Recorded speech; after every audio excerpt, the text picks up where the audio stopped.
Se usa la palabra iglesia más de 100 veces en el Nuevo Testamento. Obviamente es una palabra muy importante, pero ¿qué significa exactamente? ¿Es la iglesia simplemente un lugar para adorar? ¿Es la suma de todas las denominaciones religiosas? ¿O es algo más personal y espiritual? Además, ¿cuán importante es la iglesia? ¿Y tiene Jesús una iglesia a la cual debemos pertenecer para ser salvos?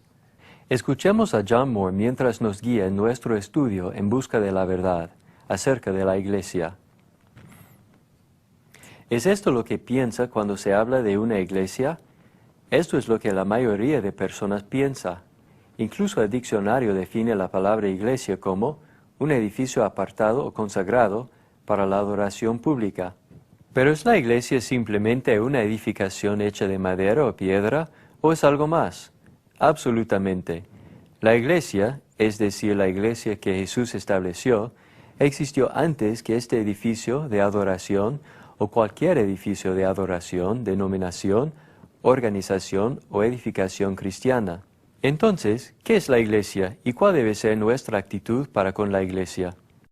Mientras investigamos las Escrituras, la palabra de Dios, nuestra fuente de la verdad, observemos lo que descubrimos y mientras lo hacemos, respondamos 3 preguntas muy importantes. Primero, ¿qué es la iglesia? Segundo, ¿es la iglesia esencial? Y tercero, ¿debe estar unida la iglesia? Para comenzar, consideremos nuestra primera pregunta. Las personas tienen muchas ideas diferentes en cuanto a la palabra iglesia. La palabra griega eclesia, de la cual la palabra iglesia se deriva, tiene una historia muy interesante y una aplicación importante en el Nuevo Testamento. Para la mayoría de personas, la iglesia es el edificio. La palabra griega traducida iglesia en el Nuevo Testamento viene de una palabra que significa los llamados fuera y hace referencia a la gente. Una de las mejores definiciones de la iglesia se encuentra en Hechos 8.1 y Hechos 9.1. Hechos 8.1 dice que Pablo perseguía a la iglesia. En Hechos 9.1 leemos que Pablo perseguía a los discípulos del Señor. Por tanto, la iglesia y los discípulos son la misma cosa. Ciertamente en el Nuevo Testamento la palabra iglesia tiene un significado importante y parámetros bien definidos. Se menciona por primera vez en el Evangelio según Mateo. En el capítulo 16 de este grandioso libro, vemos que el apóstol Pedro proclamó a Jesús como el Cristo y el Hijo de Dios. Y yo también te digo que tú eres Pedro, y sobre esta roca edificaré mi iglesia, y las puertas del Hades no prevalecerán contra ella. Y a ti te daré las llaves del reino de los cielos. Y todo lo que atares en la tierra será atado en los cielos, y todo lo que desatares en la tierra será desatado en los cielos. Al buscar el significado de la palabra iglesia, notemos primeramente que Cristo realmente tiene una iglesia. Segundo, notemos que Jesús es el edificador de la iglesia. Tercero, notemos que Pedro y el resto de los apóstoles recibieron las llaves del reino. Necesitamos saber que las llaves simbolizan autoridad. Aproximadamente 1 año después de que el Señor prometió edificar su iglesia, vemos que Pedro y los otros apóstoles usaron las llaves de autoridad para abrir las puertas del reino al establecer la iglesia. Este evento tomó lugar el mismo día de la celebración judía del Pentecostés, y el inspirado escritor Lucas lo registró en Hechos 2. Cuando leemos este capítulo, vemos que los 12 apóstoles recibieron poder de lo alto cuando el Espíritu Santo cayó sobre ellos, mientras esperaban en una casa en Jerusalén.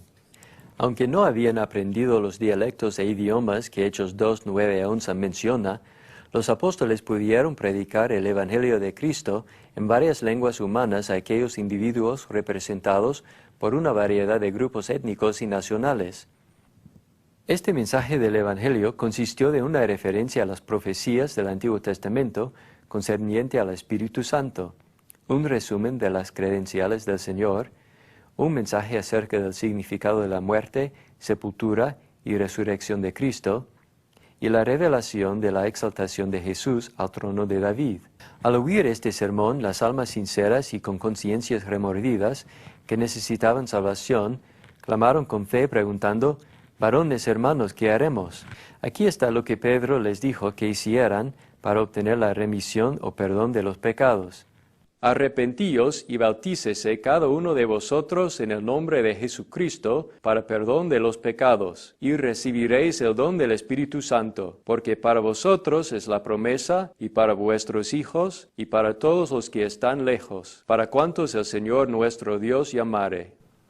Aquí descubrimos que después de oír el mensaje de Pedro y aceptar ese mensaje, los que quisieron ser salvos fueron bautizados. Pero luego, ¿de qué llegaron a ser parte? ¿Se unieron a una denominación los que fueron bautizados? No, porque no existía ninguna en ese tiempo. ¿Qué pasó? Y con otras muchas palabras testificaba y les exhortaba, diciendo: «Sed salvos de esta perversa generación». Así que los que recibieron su palabra fueron bautizados, y se añadieron aquel día como 3,000 personas. Y perseverando unánimes cada día en el templo, y partiendo el pan en las casas, comían juntos con alegría y sencillez de corazón, alabando a Dios y teniendo favor con todo el pueblo. Y el Señor añadía cada día a la iglesia los que habían de ser salvos. Los que fueron bautizados fueron añadidos al número de los salvos, y los salvos fueron añadidos a la iglesia. Ellos no se unieron a la iglesia de su elección, tampoco llegaron a ser parte de una denominación, ya que, como puede notar, no existía ninguna en ese tiempo.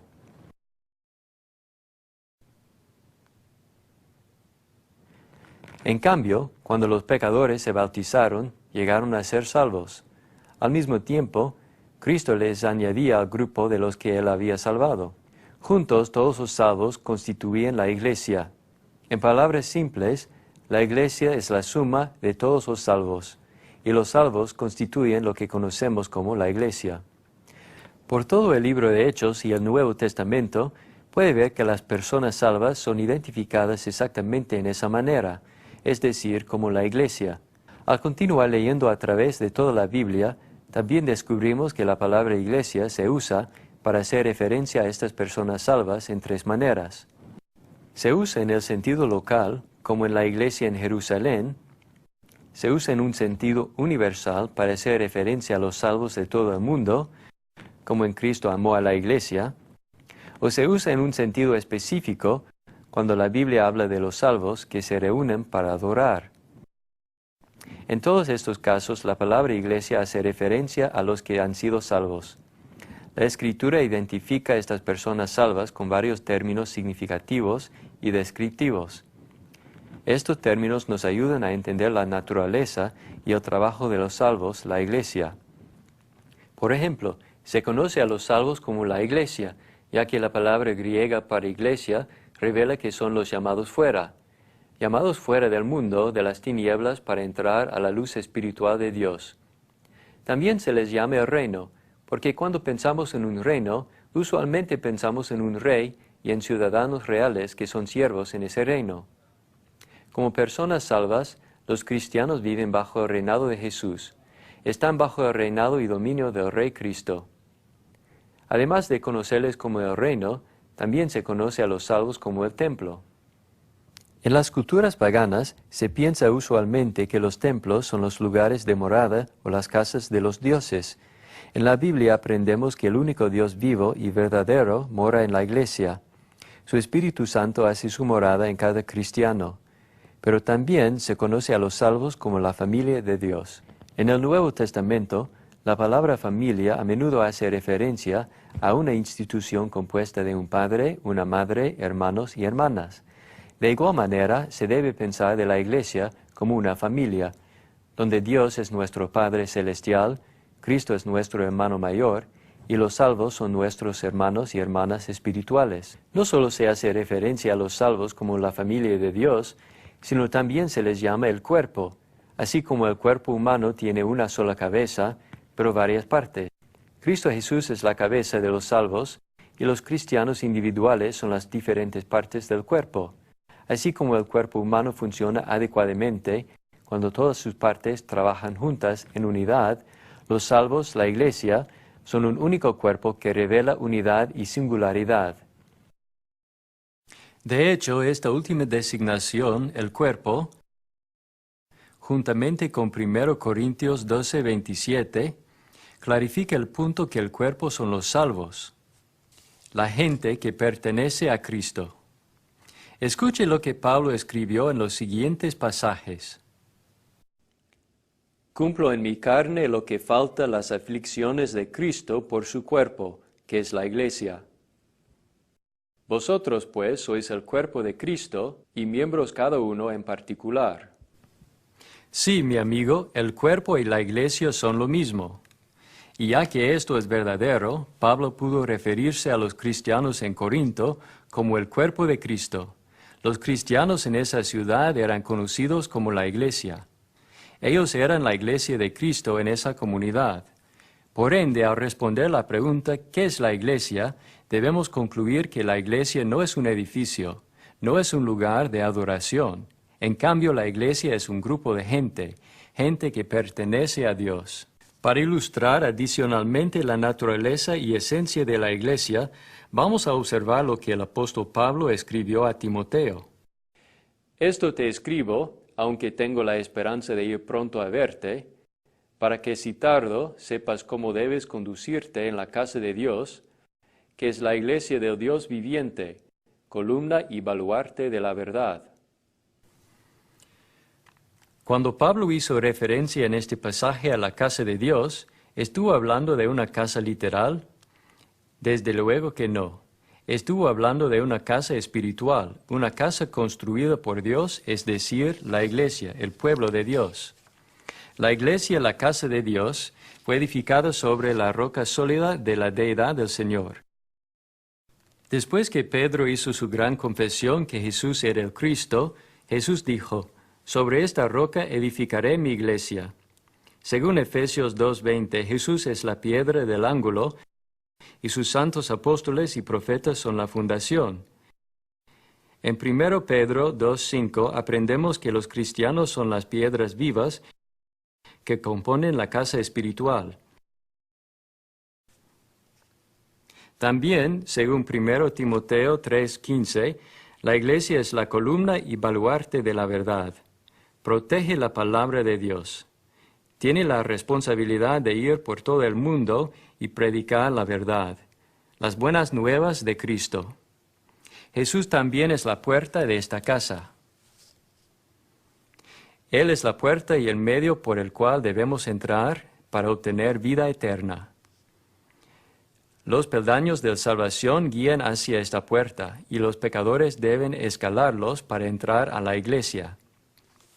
Entonces, esta es la estructura básica de la iglesia.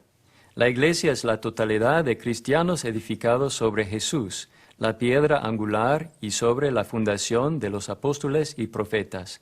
Otra vez, ¿qué es la iglesia? La iglesia es los salvos, el cuerpo de creyentes bautizados, el cuerpo de Cristo, el reino de Cristo, la familia de Dios y el templo de Dios. Ahora que hemos determinado lo que la iglesia es, hagamos nuestra segunda pregunta principal. ¿Es la iglesia esencial e importante?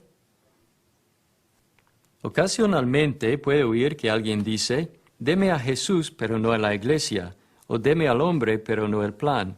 Puede también oír que alguien dice que realmente no tiene que ser un miembro de la iglesia para ir al cielo.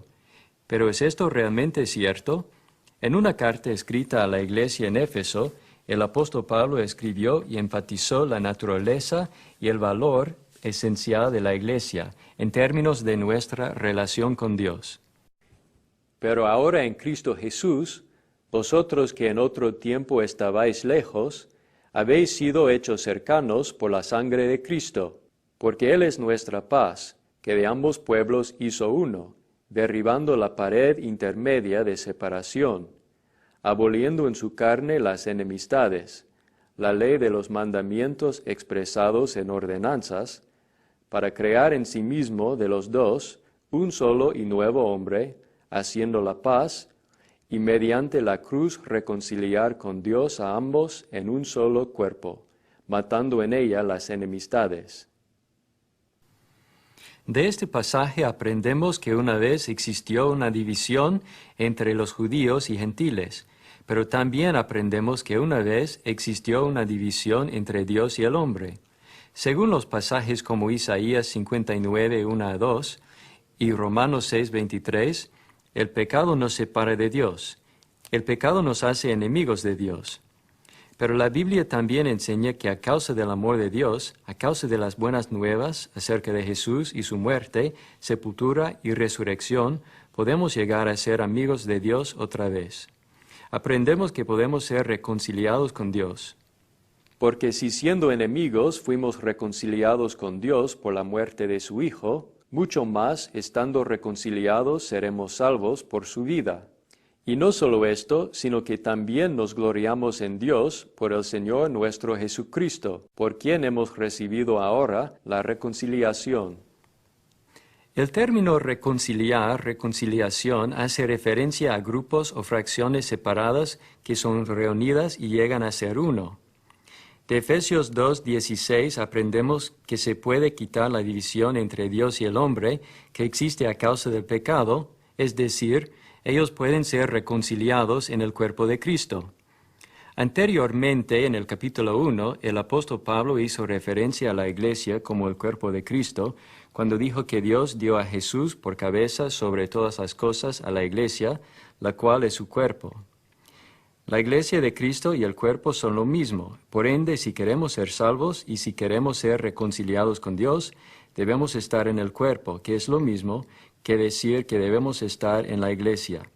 Ciertamente la iglesia es importante y esencial. Si queremos ser salvos y ser reconciliados con Dios, debemos estar en ese cuerpo, el cuerpo de Cristo. Pero ahora, continuemos con el libro de Efesios y descubramos algunas razones adicionales de por qué la iglesia es tan valiosa e importante.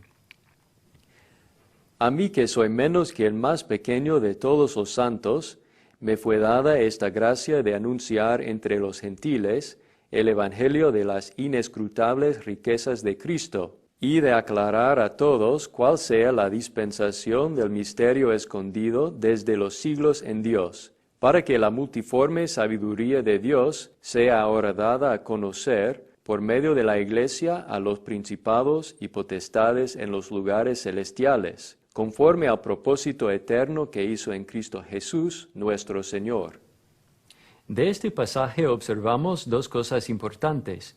Primero, note que la Iglesia es la sabiduría de Dios, es decir, es un reflejo o un ejemplo de la sabiduría de Dios. Desde su organización hasta su adoración singular, la Iglesia es la institución más grandiosa jamás establecida. Se puede apreciar un ejemplo de lo especial de esta institución en su compañerismo multicultural y multinacional. Se puede entender mejor esta relación única al considerar el trasfondo de lo que leímos antes en cuanto a la división que existía entre los judíos y gentiles. En Efesios 2:14, Pablo aludió a esta división cuando habló de una pared intermedia de separación. En un sentido, la pared que Pablo mencionó en Efesios 2:14 fue una pared literal. Se había levantado esta pared en el complejo del templo herodiano.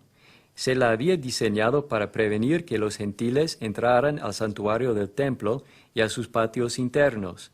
Lo que debemos entender es que a los gentiles no se les ofrecía ni se les extendía compañerismo verdadero como resultado de esta barrera. Esta pared era símbolo del hecho de que a los gentiles no se les había dado un igual acceso a Dios y a sus bendiciones espirituales bajo el antiguo pacto. Los profetas del Antiguo Testamento, Isaías y Daniel, habían predicho la erradicación de esta división. Ambos habían profetizado acerca del plan de Dios de erradicar esa pared para poner término a la división entre los judíos y gentiles a través de la muerte de Cristo en la cruz y por medio del reino de Dios, la Iglesia. En Efesios 2, Pablo expresó la idea que se había removido esta pared intermedia de separación a través de la obra redentora de Jesucristo. Ahora los judíos y gentiles tienen igual acceso a las bendiciones espirituales y a las promesas de Dios, sin tener en cuenta la nacionalidad, clase social, afiliación política, nivel educacional o género. Todos podemos tener acceso a Dios por medio del cuerpo de Cristo. Entonces, esta iglesia es un organismo que incluye a toda la gente y que se vela por encima de la nacionalidad y la etnia. Ya que es el reino de Dios, la iglesia consiste de gente de todo el mundo. O como Isaías declaró, correrán a él todas las naciones. Hoy, cuando alguien, a través de la fe en Jesús, se bautiza en Cristo, es revestido de Cristo y llega a ser parte de una familia donde no existen paredes divisorias de nacionalidad o estatus social.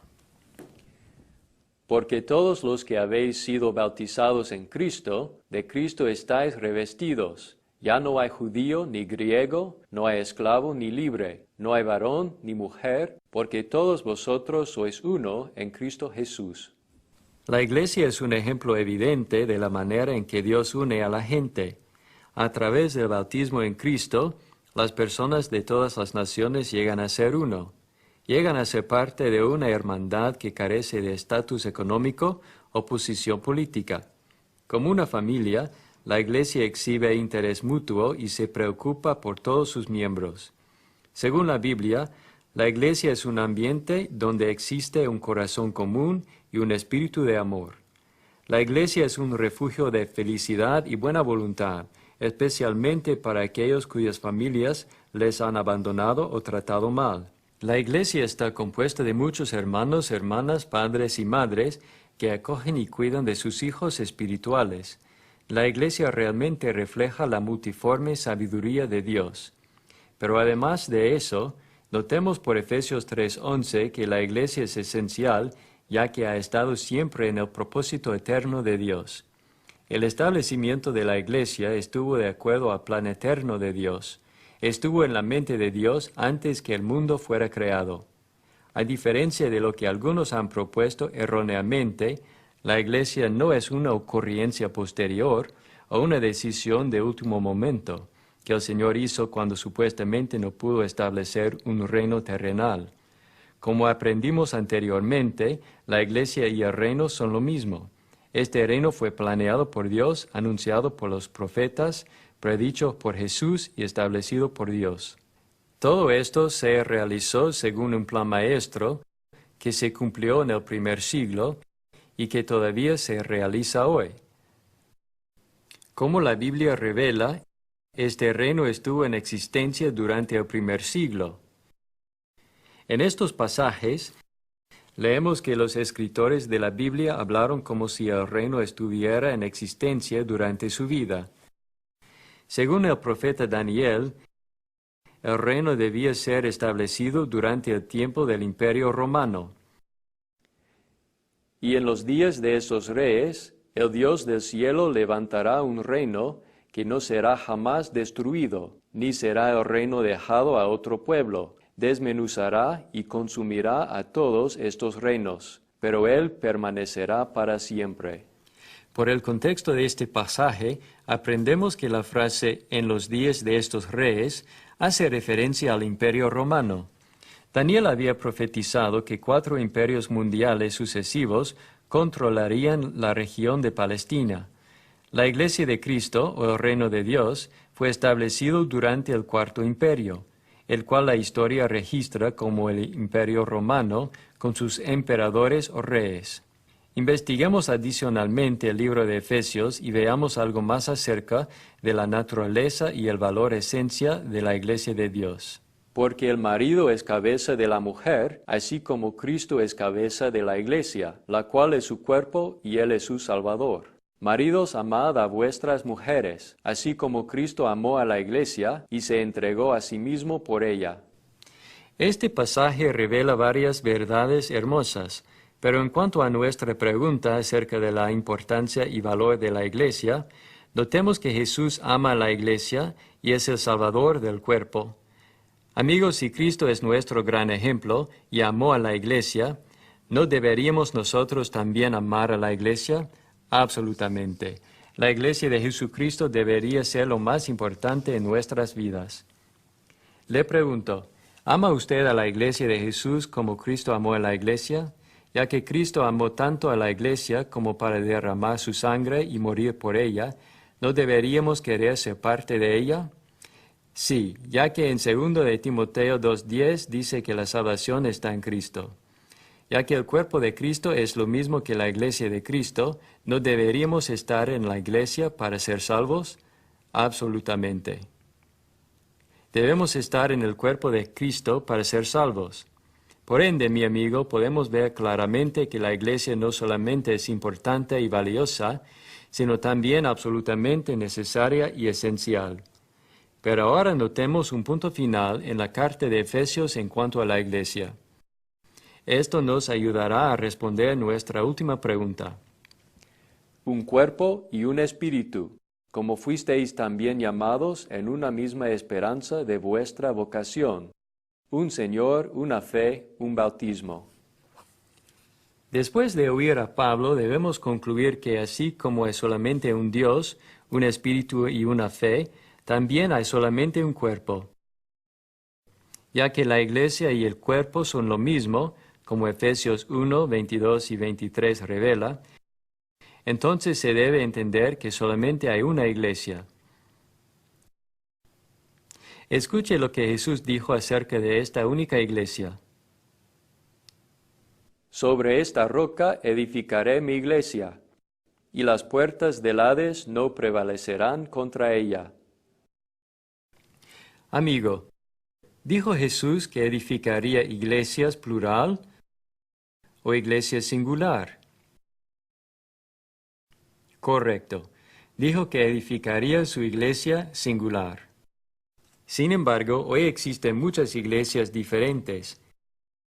Estas iglesias enseñan ideas diferentes en cuanto a la manera de llegar al cristianismo. Tienen diferentes ideas y creencias acerca de temas morales y de la manera de organizar la iglesia y adorar. Por ejemplo, si examinara un directorio de las iglesias en su localidad, pronto llegaría a darse cuenta que hay muchos nombres contrarios y muchos tipos de iglesias. Se dará cuenta que existe mucha división entre los que reclaman ser cristianos. ¿Cree que esto agrada a Dios? ¿Es aceptable delante de Dios que haya tantas iglesias? ¿Qué acerca de la iglesia que Jesús prometió edificar? ¿Se debería tolerar esta clase de división? ¿Es aceptable dividir al único cuerpo de Cristo para establecer iglesias o denominaciones por hombres? ¿Deberían los cristianos separarse entre ellos, llevando nombres diferentes o un nombre peculiar, adoptando doctrinas que la Biblia no enseña, o promoviendo libros de credos, ideas y filosofías que la Biblia no menciona? Respondamos esas preguntas y, en particular, hagamos nuestra tercera pregunta. ¿Debería estar unida la iglesia? En el mundo moderno existe mucha división entre los que profesan seguir a Jesús. A menudo se racionaliza la aceptación y tolerancia de esta división con la idea conocida como el denominacionalismo. ¿Pero qué es exactamente? Denominacionalismo simplemente significa nombrar algo. Cuando usted se separa y se hace parte de algún grupo, es denominado. Si pregunta a alguien qué clase de cristiano es, él puede decirle: yo soy esta clase particular de cristiano. Esa persona está denominándose. El denominacionalismo divide al cristianismo en tantos grupos que es casi imposible nombrar a todos. Alguien ha calculado que existen más de 600 grupos en los Estados Unidos que reclaman ser cristianos, aunque tienen nombres diferentes porque siguen credos diferentes, doctrinas diferentes o dogmas diferentes. Denominar es dividir o disolver la iglesia por la cual Cristo murió y a la cual adquirió por su propia sangre. Así que el denominacionalismo promueve la división y el sectarismo. Interesantemente, la Biblia ni siquiera menciona el concepto de denominacionalismo. De hecho, se condena la insinuación de división basada en doctrinas, nombres y fama de hombres. Por ejemplo, considere lo que estaba pasando en la iglesia en Corinto. En Hechos 18, Lucas nos dice que mientras Pablo estaba en uno de sus viajes misioneros, ayudó a establecer la iglesia en la ciudad de Corinto. Desde Corinto, Pablo finalmente se dirigió al Asia Menor, donde trabajó en el establecimiento de la iglesia en Éfeso. Mientras estaba en Éfeso, Pablo fue informado que estaban ocurriendo algunos problemas en el cuerpo de Cristo en Corinto. Uno de los problemas tenía que ver con una división entre sus miembros concerniente a preferencias por predicadores. Porque he sido informado acerca de vosotros, hermanos míos, por los de Cloé, que hay entre vosotros contiendas. Quiero decir que cada uno de vosotros dice, yo soy de Pablo, y yo de Apolos, y yo de Cefas, y yo de Cristo. Cuando Pablo oyó de estos problemas, escribió por inspiración del Espíritu Santo el libro de Primera a los Corintios. En esa epístola condenó la práctica de división. Os ruego, pues, hermanos, por el nombre de nuestro Señor Jesucristo, que habléis todos una misma cosa, y que no haya entre vosotros divisiones, sino que estéis perfectamente unidos en una misma mente y en un mismo parecer. Tristemente, algunos en la iglesia en Corinto habían comenzado a dividirse al preferir a diferentes predicadores. Después de ser bautizados, algunos comenzaron a decir, yo soy de Pablo, o yo soy de Cefas, o yo soy de Cristo. Sin embargo, Pablo denunció esta división pecaminosa al hacer 3 preguntas importantes. ¿Acaso está dividido Cristo? ¿Fue crucificado Pablo por vosotros? ¿O fuisteis bautizados en el nombre de Pablo? Las respuestas de estas preguntas son obvias. Primero, Cristo no está dividido. En Marcos 3, 22 a 26, Cristo abordó la naturaleza unida de su esencia. Segundo, la respuesta es no otra vez. Pablo no fue crucificado por ellos. Y tercero, ellos no fueron bautizados en el nombre de Pablo. En cambio, según Mateo 28, 19, los pecadores son bautizados en el nombre de Cristo. Teniendo en cuenta estos criterios, ¿hubieran estado equivocados estos cristianos al llamarse paulinos? ¿Hubieran pecado al nombrar a la iglesia a causa de Pablo? Sí, hubieran estado equivocados, y ciertamente hubieran pecado contra Dios. ¿Qué pasaría si hoy hubiera un predicador de la iglesia llamado Alex Campbell, quien fuera un predicador de la palabra muy dinámico y convincente? Digamos que fuera un erudito eminente y muy educado que hubiera ayudado a convertir a miles a Cristo. Si buscando honrarlo, comenzaríamos a llevar el nombre religioso Campbellianos, ¿cree que eso honraría a Dios? ¿Sería aceptable delante de Dios? De ninguna manera, según 1 de Corintios 1. Para que usted pudiera llamarse campbelliano, 3 cosas necesitarían ser ciertas. Primero, Cristo tuviera que estar dividido. Segundo, tuviera que haber sido bautizado en el nombre de Alex Campbell. Tercero, Alex Campbell tuviera que haber sido crucificado por usted. Así que al llamarse campbelliano estaría dividiendo el cuerpo de Cristo y daría gloria a Alex Campbell en vez de dar gloria a Cristo. En 1 de Corintios 1:31, Pablo dijo, el que se gloría, gloríese en el Señor. Pedro escribió, pero si alguien sufre por ser cristiano, que no se avergüence, sino que alabe a Dios por llevar el nombre de Cristo, es decir, el nombre cristiano. Amigo, si es incorrecto dividir el cuerpo de Cristo a causa de preferencias por predicadores, ¿no sería incorrecto dividir el cuerpo de Cristo por credos y doctrinas humanas? ¿No sería equivocado dividir el cuerpo de Cristo al adoptar nombres religiosos no autorizados, sea para nosotros mismos o para la congregación? Una iglesia puede no enseñar la misma cosa que otra iglesia, pero según el denominacionalismo, ambas son la iglesia de Cristo. Sin embargo, la Escritura nos enseña que solo hay un cuerpo, una iglesia, y que esa iglesia enseña lo mismo uniformemente.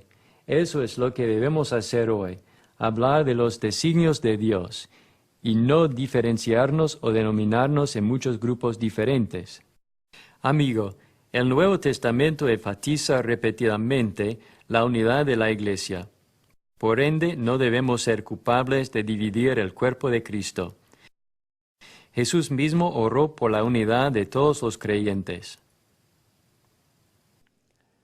Mas no ruego solamente por estos, sino también por los que han de creer en mí por la palabra de ellos, para que todos sean uno, como tú, oh Padre, en mí y yo en ti, que también ellos sean uno en nosotros, para que el mundo crea que tú me enviaste. Pablo instruyó específicamente a la Iglesia a mantener la unidad del Espíritu en el vínculo de la paz. Yo pues, preso en el Señor, os ruego que andéis como es digno de la vocación con que fuisteis llamados, con toda humildad y mansedumbre, soportándoos con paciencia los unos a los otros en amor, solícitos en guardar la unidad del Espíritu en el vínculo de la paz. Un cuerpo y un espíritu, como fuisteis también llamados, en una misma esperanza de vuestra vocación, un Señor, una fe, un bautismo, un Dios y Padre de todos, el cual es sobre todos y por todos y en todos. Note que no solamente se demanda la unidad, sino también se condena la división y el sectarismo. Note en el siguiente pasaje que se clasifica la división como una obra de la carne que no se debe practicar o tolerar. Y manifiestas son las obras de la carne, que son adulterio, fornicación, inmundicia, lascivia, idolatría, hechicerías, enemistades, pleitos, celos, iras, contiendas, disensiones, herejías, envidias, homicidios, borracheras, orgías y cosas semejantes a estas, acerca de las cuales os amonesto, como ya os lo he dicho antes, que los que practican tales cosas no heredarán el reino de Dios. Sí, se condena la división, como notó hace un momento por medio de pasajes como Efesios 4 y 1 de Corintios 1, debemos esforzarnos por mantener la unidad del cuerpo de Cristo. Debemos hablar las mismas cosas. Debemos estar unidos en una misma mente y en un mismo parecer. Pero para que eso sea una realidad, todos debemos estar dispuestos a renunciar a cualquier cosa que la Biblia no autorice. Debemos renunciar a las prácticas no autorizadas o a los nombres que la Biblia no autoriza. Debemos regresar a la Biblia para encontrar un así dice el Señor para todo lo que hacemos y decimos. Y todo lo que hacéis, sea de palabra o de hecho, hacedlo todo en el nombre del Señor Jesús, dando gracias a Dios Padre por medio de Él. Hacer algo en el nombre del Señor Jesús es hacerlo con su permiso y aprobación. ¿Está buscando la aprobación del Señor? ¿Está en su iglesia? ¿Está usando un nombre religioso que trae gloria a Cristo? ¿Está viviendo y adorando de la manera que Cristo autoriza y por ende de la manera que es aceptable delante de Él? Amigo, ¿está esforzándose por promover la unidad en el cuerpo de Cristo al ir a la palabra de Dios y hacer las cosas según la voluntad de Dios? Sería completamente maravilloso que los que buscan sinceramente la verdad en todo lugar renunciaran a los nombres religiosos humanos, abandonaran sus libros de credos, confesiones de fe y toda práctica no bíblica y llegaran a ser solamente miembros de la Iglesia de Cristo que el Nuevo Testamento describe. Amigo, esto sería maravilloso, y nosotros deberíamos esforzarnos para que esto sea una realidad. Por tanto, al responder nuestra tercera pregunta, ¿debería estar unida la Iglesia? Debemos responder con un rotundo sí. Así como hemos aprendido que la Iglesia es el cuerpo de Cristo, el grupo de los salvos, y que la Iglesia es importante, esencial y necesaria, también hemos aprendido que la Iglesia debe estar unida. Estas tres verdades son fundamentales para la fe. Son una parte del Evangelio bendito de Cristo. Son una parte de la verdad, la palabra de Dios, la cual puede librarnos de los grilletes de las prácticas religiosas falsas y las iglesias humanas. De hecho, mi esperanza es que usted aceptará y obedecerá la verdad en cuanto a lo que la Biblia enseña acerca de la iglesia que Jesús estableció. Recuerde, la verdad y solamente la verdad puede hacerle libre. Espero que obedezca la verdad y llegue al cristianismo. Sea parte de la familia de Dios, la Iglesia.